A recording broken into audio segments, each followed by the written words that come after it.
Hey, hey, hey, it's Memorial Day. We're going to start the Big Ten review. We're going to do team by team in the Big Ten. Since so many people hate on the Big Ten, we're going to give them more detail than anybody else.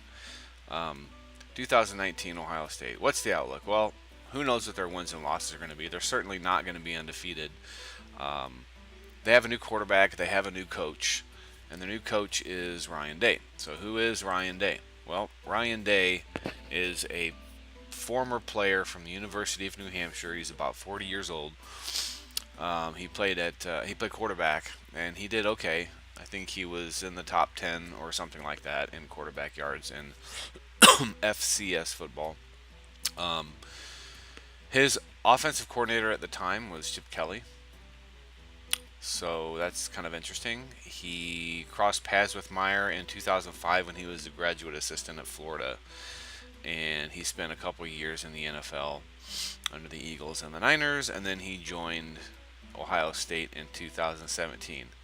But the thing is I don't think that Ryan Day has what it takes to be Ohio State's permanent good uh, coach.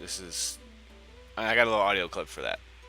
There it is. Went and said it. I just came right the out and said it. It was in everyone's That's mind, right. But I'm the one who said it. So that's true.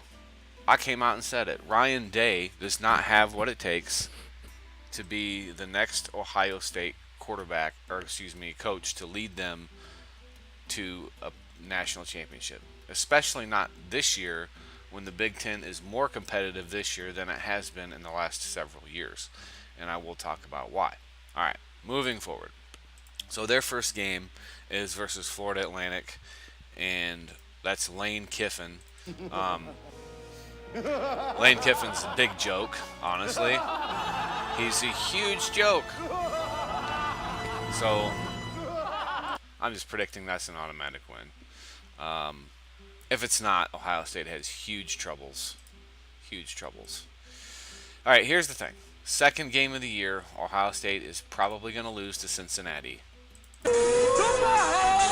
Cincinnati is on fire, ladies and gentlemen. Cincinnati is the bomb. They are so good this year. They're going to be the team that represents Ohio in the bowl game. I think that Cincinnati's going to have an equal or better record than Ohio State. And I'm sorry for you Ohio State fans. I really am, because I know you want to be great. But this year you're not going to be great. Indiana is their third game. So at this point they would be overall 2-1. If they beat Indiana, which they probably will. That's why I have that up there at 1-0. Indiana, believe it or not, Ohio State has struggled with Indiana during the game, but always come out to win on top. And then they have an automatic win over Miami of Ohio. Nobody cares about that. And then they go to Nebraska, or then they play Nebraska, and honestly, Nebraska, another joke. Like, I don't understand. How long is it going to be till Nebraska does good? I think Nebraska has problems. Yeah, they were 6-6 last year with a better second half, but they still stink. So it is whatever. All right, and then moving on, they go against Michigan State. Now, I have this down as a win, right? But Ohio State's going to play Michigan State, and what's going to end up happening is just they're going to get them, and they're going to beat them, and Michigan State fans are going to be upset, and it's going to be like, bam, oh, bop, bada bop, boom, pow. Michigan State fans are going to be upset. But Michigan State will do well, and I think that it's going to be a battle. Well, I'm not going to get into it because I haven't done all the teams yet, but it is what it is. And then here's the big one. Ohio State goes into Chicago, well, really Evanston, and they go into Ryan Field, and I'm just saying. There it is. Went and said it. I just came right the out and said it. Ohio State is going to lose to Northwestern for the first time in a long time. You saw how the game was last year. It was at a neutral site, and Ohio State does not have as good of a team this year as they had last year. They don't have as good of coaching. They have different recruits, right? They say coaches lied to me, so on and so forth. Players have left. So this is going to be a big one for Northwestern. It's going to be a bad one for Ohio State. Win over Wisconsin. Not even going to talk about it at this point. They're 6-2, 4-1. Win over Maryland. Then a win over Rutgers. A lucky win over Penn State. I don't know, but the big loss is going to be in Michigan. That is exactly what I'm talking about. Oh, no. The Iron Claw! It's going to be a, hey, get rid of this coach kind of thing.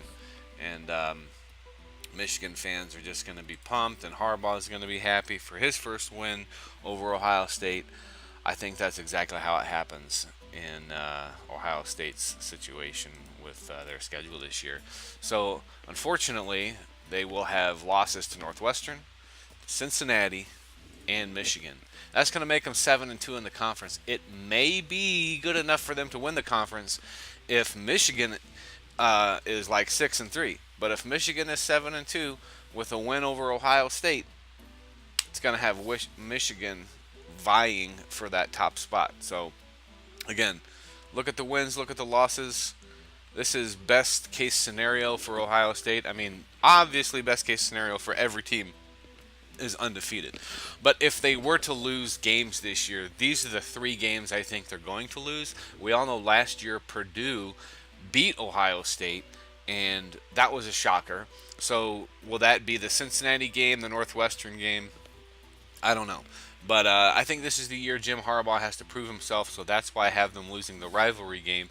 And with that, I say, see you later.